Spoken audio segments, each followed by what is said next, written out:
রাজ্য সরকারের তো গায়ে মোটা চামড়া, লাজ লজ্জা আছে বলে কিছু মনে হয় না।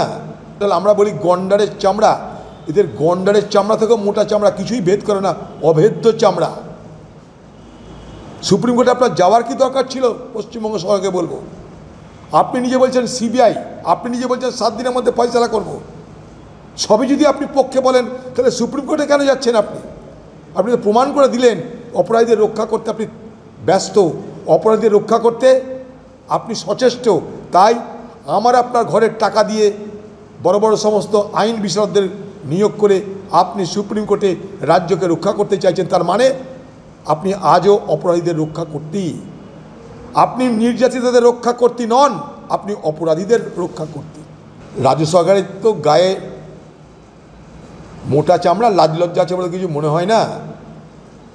যদি তাই হতো তাহলে অন্তত সুপ্রিম কোর্টে গিয়ে রাজ্য সরকার নিজেকে ডিফেন্ড করার জন্য, নিজেকে রক্ষা করার জন্য আমার আপনার ঘরের টাকায় যে ট্যাক্স হয় সেই ট্যাক্সের পয়সা খরচ করে কোটি কোটি টাকা বিনিময়ে ওই সমস্ত জাঁদরেল সমস্ত আইনজীবীদের নিয়োগ করতো না। মানে কতটা চামড়া মোটাল। আমরা বলি গন্ডারের চামড়া, এদের গন্ডারের চামড়া থেকে মোটা চামড়া কিছুই ভেদ করে না, অভেদ্য চামড়া। সুপ্রিম কোর্টে আপনার যাওয়ার কি দরকার ছিল? পশ্চিমবঙ্গ সরকারকে বলবো, আপনি নিজে বলছেন সিবিআই, আপনি নিজে বলছেন 7 দিনের মধ্যে ফয়সালা করব। সবই যদি আপনি পক্ষে বলেন, তাহলে সুপ্রিম কোর্টে কেন যাচ্ছেন? আপনি তো প্রমাণ করে দিলেন অপরাধীদের রক্ষা করতে আপনি ব্যস্ত, অপরাধীদের রক্ষা করতে আপনি সচেষ্ট।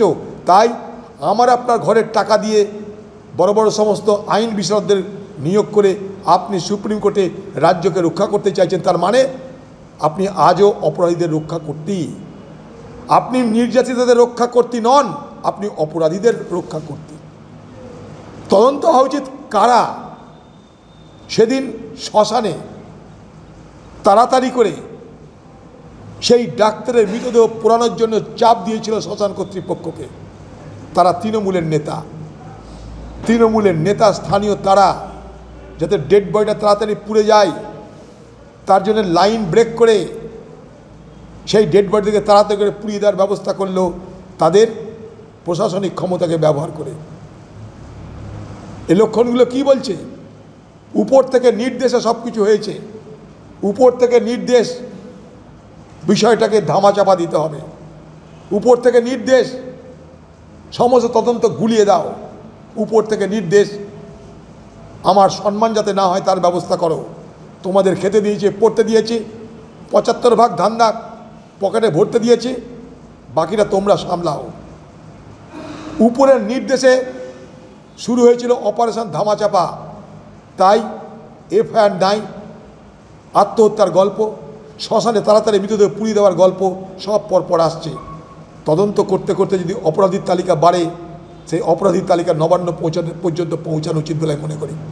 কারণ একটা দুষ্কৃতি কার্যে, একটা অন্যায় কাজে, একটা অপরাধে প্রত্যক্ষ পরোক্ষ যারাই সহযোগিতা করে নিজের জ্ঞাতসারে, তারা সবাই অপরাধীদের তালিকায় পড়ে বলে আমি মনে করি। এটা এক ধরনের ষড়যন্ত্র হয়েছে তদন্তকে বিপথে পরিচালিত করার জন্যে, তদন্তকে ধামাচাপা দেওয়ার জন্যে যে প্রচেষ্টা হয়েছে, যে সহযোগিতা হয়েছে, সেই সহযোগিতার দায়িত্ব পশ্চিমবঙ্গের নবান্ন অস্বীকার করতে পারে না। আতঙ্কে আছে তৃণমূল। এখন যদি আইনে থাকে তো হবে, তৃণমূলের আতঙ্কিত হওয়ার কী আছে? কেন্দ্রীয় বাহিনী, ওখানকার ডাক্তাররা চাইছে, অত্যাচারিত যারা তারা চাইছে। আজকে এই সরকার তাদেরকে প্রোটেকশন দিতে পারছে না, রক্ষা করতে পারছে না, উল্টে তাদের নাম ধরে ধরে, সেই সমস্ত মহিলা ডাক্তারদের নাম ধরে ধরে লুটেরারা, আক্রমণকারীরা বলছে যে আরজিকর থেকে শিক্ষা হয়নি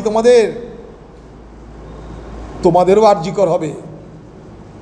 যখন সারা বাংলা আরজিকরকে সামনে রেখে প্রতিবাদে সামিল, তৃণমূলের গুন্ডারা তখন, তৃণমূলের অপরাধীরা তখন আরজিকরকে মডেল করে বাংলার মহিলা সমাজকে ভীত সন্তুষ্ট করতে চাইছে। আরজিকর মডেল তৃণমূলের অত্যাচারীদের তাদের ভীতি প্রদর্শনের মডেল, আর আরজিকর মডেল বাংলার নিপীড়িত নির্যাতিত মা বোনেদের প্রতিবাদের মডেল। আরজিকর উভয় পক্ষের মডেল, অপরাধীদের মডেল আর যারা তাদের অপরাধে নির্যাতিত তাদের মডেল। আরজি করা উভয় পক্ষের মডেল, দানবেরও মডেল, মানবেরও মডেল। যে তৃণমূল দলে সবাই তো একরকম হয়ে যায়নি। তৃণমূল দলে সেনার এলিমেন্ট, ভালো লোক তো এখনও আছে, নিশ্চয়ই আছে। তাদের পরিবার আছে, তাদের মা বোন আছে, তাদের বিবেক আছে, বিবেকের তাড়নায় তারা তাই বলছে। এবং লক্ষ্য করে দেখবেন, যারা বলছে তারা কিন্তু সমস্ত রাজ্যসভার সদস্য, তারা বলছে প্রতিবাদটা করছে। লোকসভার কোথায় প্রতিবাদ? লোকসভার যারা এমপি আছে, এসব জ্ঞানী পুরুষরা আছে, মহিলারা আছে, তারা ভাষণের তুবড়ি ছোটায়। তাদের মধ্যে তো মহিলা আছে, তাদের বিবেকের দংশন হচ্ছে না? তাদের মুখে আওয়াজ নেই কেন? আজকে রাজ্যসভার যারা সাংসদ তারা বলতে পারে, কারণ তারা জানে আজ না হয় কাল আমাদের আর কি হবে, যা হবে হবে। শান্তনু সেনকে সরিয়ে দেওয়া হয়েছে, সুখেন্দুবাবুকেও সরিয়ে দেওয়া হবে, জওহর সরকার সেও জানে আমার টার্ম শেষ হলে আমাকেও সরিয়ে দেবে, তাই তারা বলবার হিম্মত পাচ্ছে। আর লোকসভার যারা সাংসদ তারা কেমন চুপ করে সুরসুর করে দিদির পদাঙ্ক অনুসরণ করছে, চুপ করে আছে তারা। তাই যারা প্রতিবাদ করছে তারা তৃণমূলের হোক আর যে দলেরই হোক, আমি তাদের সম্মান জানাই। কারণ এটা কোনো রাজনীতি নয়, এটা আমাদের সমাজ, আমাদের সভ্যতা, আমাদের সংস্কৃতি, আমাদের কৃষ্টি, বাংলার পরিচয়, সব কিছুর সঙ্গে জড়িত এই সমস্যা। পরিবার, সমাজ,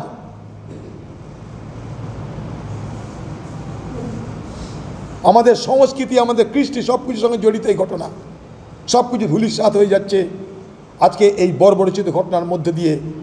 এবং এই বর্বরচিত ঘটনা ঘটাতে সাহস পাচ্ছে একটাই কারণে, তাহলে এই যে পশ্চিমবঙ্গে আইন শৃঙ্খলা বলে কিছু নেই। কোন দুরবস্থায় পড়েছে বাংলার চিকিৎসা ব্যবস্থা, স্বাস্থ্য ব্যবস্থা, যে হাসপাতালে পাহারা দিতে আসছে কেন্দ্রীয় বাহিনী। পুলিশ মন্ত্রী মমতা ব্যানার্জি, মুখ্যমন্ত্রী মমতা ব্যানার্জি, এরপরেও আপনি বলবেন যে বাংলার পুলিশ আপনার গর্ব? হ্যাঁ, এখনো পর্যন্ত পুলিশ কমিশনারকে আপনি রেয়াত করে চলেছেন।